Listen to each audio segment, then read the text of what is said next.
Assalamualaikum warahmatullahi wabarakatuh. Perkenalkan nama saya Dewi Nursari dengan NIM 2209449 dari kelas PTO 5B, Program Studi Pendidikan Teknik Otomotif, Fakultas Pendidikan Teknologi dan Industri. Di sini saya akan menjelaskan tentang sensor dan aktuator otomotif untuk memenuhi tugas mata kuliah Sistem Manajemen Sasis yang diampu oleh Bapak Muhammad Ridwan Adam Nur, SPD MPD, dan Bapak Ramdhani MM. Nah, di sini apa itu sensor? Sensor adalah komponen sistem yang menyediakan input yang memungkinkan komputer ECM melaksanakan operasi yang membuat sistem berfungsi dengan benar. Dalam kasus sensor kendaraan, biasanya berupa tegangan yang diwakili oleh kode pada prosesor komputer. Jika tegangan ini salah, prosesor mungkin akan menganggapnya sebagai input yang tidak valid dan mencatat kesalahan. Nah, di sini ada jenis sensor yang digunakan. Yang pertama ada mass airflow, MA rate. Yang kedua ada exhaust, gas oxygen concentration, possibility heated. Yang ketiga ada throttle plate angular position. Yang keempat ada crankshaft angular position atau RPM. Yang kelima ada coolant temperature. Yang keenam ada intake air temperature. Yang ketujuh ada manifold absolute pressure atau MAP. Yang ke-8 ada differential exhaust gas pressure. Yang ke-9 ada vehicle speed. Yang ke-10 ada transmission gear selector position. Selanjutnya, apa itu mass airflow atau sensor MAV? Nah, di sini sensor yang berfungsi untuk mengukur jumlah udara yang masuk ke dalam ruang bakar engine mobil. Sensor ini merupakan komponen penting dalam sistem manajemen motor dan sasis, terutama pada mobil dengan sistem EVI, Electronic Fuel Injection. Selanjutnya ada exhaust gas oksigen. Nah, apa sih exhaust gas oksigen itu? Adalah komponen yang berfungsi untuk mendeteksi kadar oksigen dalam gas buang kendaraan. Data dari sensor ini digunakan oleh sistem manajemen engine untuk mengatur rasio bahan bakar dan udara secara optimal, sehingga dapat meningkatkan efisiensi pembakaran, mengurangi emisi gas buang, dan menjaga kinerja engine tetap stabil. Selanjutnya ada throttle plate angular position atau TPS. Nah, sensor yang digunakan untuk mendeteksi posisi katup throttle pada sistem injeksi bahan bakar. Sensor ini mengirim informasi kepada ECU mengenai seberapa jauh katup throttle terbuka sehingga ECU dapat menyesuaikan suplai bahan bakar dan pengaturan timing pengapian sesuai dengan kebutuhan engine. Fungsi TPS sangat penting untuk menjaga respon akselerasi, efisiensi bahan bakar, dan kinerja engine secara keseluruhan. Selanjutnya ada crankshaft angular position atau RPM.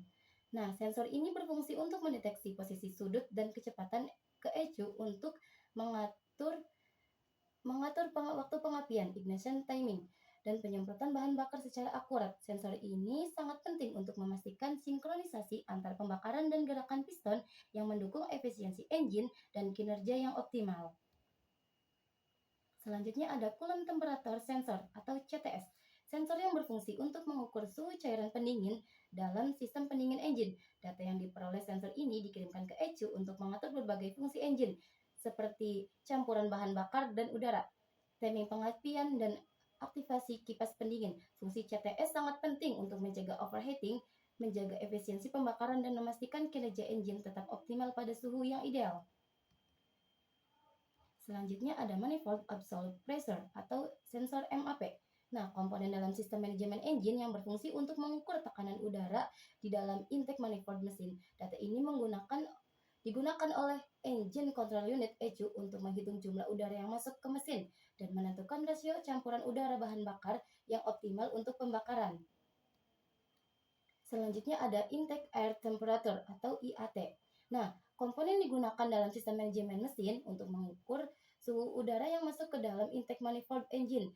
Informasi ini untuk memastikan bahwa engine control unit ECU dapat mengukur campuran udara bahan bakar secara optimal. Fungsi IAT ialah mengoptimalkan efisiensi bahan bakar dengan mengetahui suhu udara. ECU dapat mengatur campuran bahan bakar untuk pembakaran yang lebih efisien. Selanjutnya ada differential exhaust gas pressure. Nah, sensor yang digunakan pada kendaraan terutama yang dilengkapi dengan diesel particulation filter (DPF) untuk mengukur perbedaan tekanan gas buang di antara dua titik pada sistem knalpot. Biasanya pengukuran dilakukan sebelum dan sesudah DPF. Fungsi utama differential exhaust gas pressure sensor yang pertama ada memantau kinerja DPF. Perbedaan tekanan gas buang menunjukkan tingkat penumpukan celaga atau partikel di dalam DPF. Yang kedua ada jika tekanan meningkat melebihi batas normal, berarti DPF sudah terlalu kotor dan perlu dilakukan regenerasi.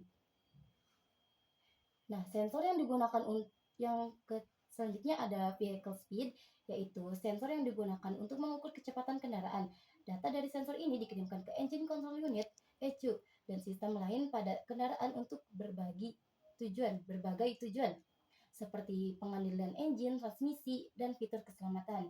Fungsi utama vehicle speed sensor yang pertama ada menentukan kecepatan kendaraan, yaitu PSS, memberikan data real time tentang kendaraan roda dan kendaraan kepada ECU. Yang kedua ada mengatur sistem transmisi otomatis. Yang pertama, pada kendaraan dengan transmisi otomatis, PSS membantu menentukan kapan transmisi harus berpindah gigi. Selanjutnya ada transmission gear selector position. Nah, sering disebut sebagai neutral safety switch atau transmission ring sensor, adalah sensor yang mendeteksi posisi tuas transmisi, PRND, atau posisi lainnya pada kendaraan dengan transmisi otomatis. Informasi ini dikirim ke engine control unit (ECU) dan sistem lainnya untuk mengontrol berbagai fungsi kendaraan. Selanjutnya ada aktuator. Nah, apa sih itu aktuator? Aktuator adalah perangkat yang berfungsi untuk merubah sinyal elektrik dari ECU menjadi gerakan fisik, seperti menggerakkan katup, throttle, atau komponen lainnya. Aktuator digunakan untuk mengontrol berbagai fungsi engine, termasuk pengaturan suplai bahan bakar, pembukaan katup throttle, dan pengaturan tekanan turbocharge. Peran utama aktuator adalah memastikan kinerja engine berjalan sesuai dengan parameter yang telah ditentukan oleh ECU, mendukung efisiensi dan respon kendaraan.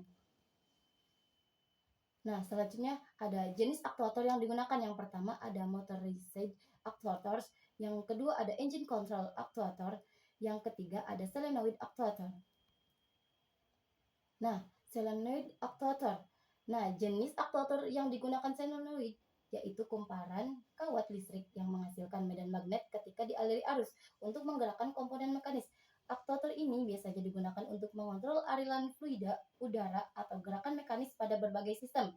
Fungsi utama solenoid aktuator yang pertama ada mengonversi energi listrik menjadi gerakan linear atau rotasi, yaitu solenoid menciptakan medan magnet untuk menggerakkan plunger atau piston. Yang kedua ada mengontrol aliran fluida atau udara. Banyak digunakan dalam katup solenoid untuk mengatur aliran bahan bakar oli atau udara. Selanjutnya ada motorized actuator. Nah, komponennya menggunakan motor stepper untuk menggerakkan bagian engine secara presisi, seperti katup atau throttle. Motor ini mengubah sinyal listrik menjadi gerakan mekanis yang sangat terkontrol, memungkinkan pengaturan posisi yang akurat. Selanjutnya ada engine control actuator. Nah, komponen yang dikontrol oleh engine actuator unit (ECU) untuk mengatur berbagai fungsi dan parameter pada mesin kendaraan. Aktuator ini bekerja berdasarkan sinyal dari ECU yang menerima data dari berbagai sensor di mesin. Dengan cara ini, mereka memungkinkan pengoptimalan efisiensi bahan bakar, performa, dan emisi kendaraan. Mungkin segitu saja. Terima kasih. Wabillahi taufiq wal hidayah. Wassalamualaikum warahmatullahi wabarakatuh. Assalamualaikum warahmatullahi wabarakatuh. Perkenalkan, nama saya Dewi Nursari dengan NIM 2209449 dari kelas PTO 5B, Program Studi Pendidikan Teknik Otomotif, Fakultas Pendidikan Teknologi dan Industri,